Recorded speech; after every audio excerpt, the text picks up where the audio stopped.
ఏంటంటే పాతకాలంతో పోల్చుకుంటే ఇప్పుడున్న అమ్మాయిలు అన్నీ బికాస్ వాళ్ళ ఎడ్యుకేషన్ వల్లనో వాళ్ళ జాబ్ పర్పస్ వల్లనో వాళ్ళు ఫైనాన్షియల్గా స్టేబుల్ అవ్వాలి, ఇండిపెండెంట్గా ఉండాలని చెప్పేసి డిలేడ్ మ్యారేజ్ అనేది మనం చూస్తున్నాం. సో పూర్వం ఏంటంటే 25 సంవత్సరాల వరకు పెళ్ళిళ్ళు అయిపోయేవి, పిల్లలు కూడా మన అమ్మమ్మల కాలం నాటి వాళ్ళకి.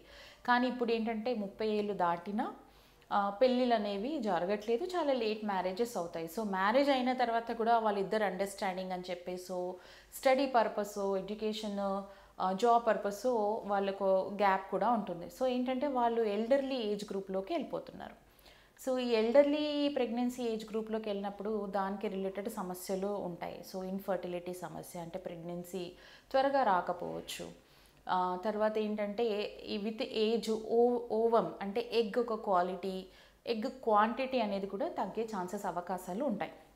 సో ఏజ్ పెరుగుతున్న కొద్దీ ఆ ఎగ్ క్వాలిటీ చేంజెస్ అవ్వడం వల్ల బేబీస్లో, అంటే గర్భంలో ఉన్న బేబీస్లో కూడా ప్రాబ్లమ్స్ వచ్చే ఛాన్సెస్ అవి ఉన్నాయి. సో అడ్వైజ్ ఏమి ఇస్తాము అంటే, ఐ నో ఎడ్యుకేషన్ చాలా అవసరము, మనము ఫైనాన్షియల్గా స్టేబుల్ అవ్వడం కూడా అవసరము. కానీ చాలా వరకు ఈ 30 సంవత్సరాల లోపు మ్యారేజెస్ చేసుకొని ప్రెగ్నెన్సీస్ ప్లాన్ చేసుకోవడం అనేది చాలా అవసరము. ఎందుకంటే ఆ 30 ఇయర్స్ క్రాస్ అయిన తర్వాత చాలా రకాల మెడికల్ ఇష్యూస్, హెల్త్ ఇష్యూస్ ఇవన్నీ ఉంటాయి. కాబట్టి తొందరగా మ్యారేజెస్ అనేది చేసుకోవడం అనేది చాలా అవసరము.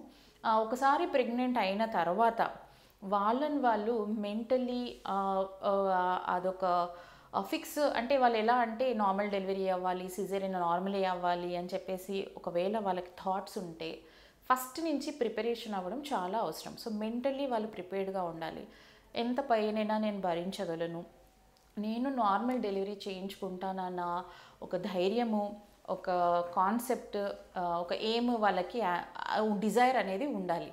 సో వాళ్ళు నార్మల్ డెలివరీ అవ్వాలి అనుకుంటే ఫస్ట్ నుంచి యాంటీనేటల్ చెకప్స్లో రెగ్యులర్గా విజిట్స్ అవ్వడము, డాక్టర్ గారు ఎలా చెప్తే అలా ఫాలో అవ్వడము, ఫిజికల్గా యాక్టివ్గా ఉండడం. అంటే ఫస్ట్ నుంచి, అంటే మీకు ఇతరత మెడికల్ ప్రాబ్లమ్స్ కానీ ఇతరత కాంప్లికేషన్స్ లేనప్పుడు ఫిజికల్గా చాలా మంచిగా యాక్టివ్గా ఉండడం వల్ల, దానివల్ల నార్మల్ డెలివరీకి చాలా వరకు దోహదపడుతుంది. డైటరీ చేంజెస్ కూడా, అంటే ఎక్కువ కార్బోహైడ్రేట్స్, ఫ్యాట్స్ కాంటెంట్ ఫుడ్స్ తినడం వల్ల ఏంటంటే మెడికల్ ప్రాబ్లమ్స్ వచ్చే ఛాన్సెస్ ఉంటాయి. బేబీ యొక్క వెయిట్ ఎక్కువగా పెరగడం, మదర్ వెయిట్ ఎక్కువ అవ్వడం అనేది జరుగుతూ ఉంటుంది. So balanced healthy nutritious diet తీసుకోవడము, ఫిజికల్గా బాగా యాక్టివ్గా ఉండడము, మంచి యాంటీనేటల్ ఎక్సర్సైజెస్ చేయడం ద్వారా డెఫినెట్గా నార్మల్ డెలివరీ అయ్యే ఛాన్సెస్ బాగా ఉంటాయి.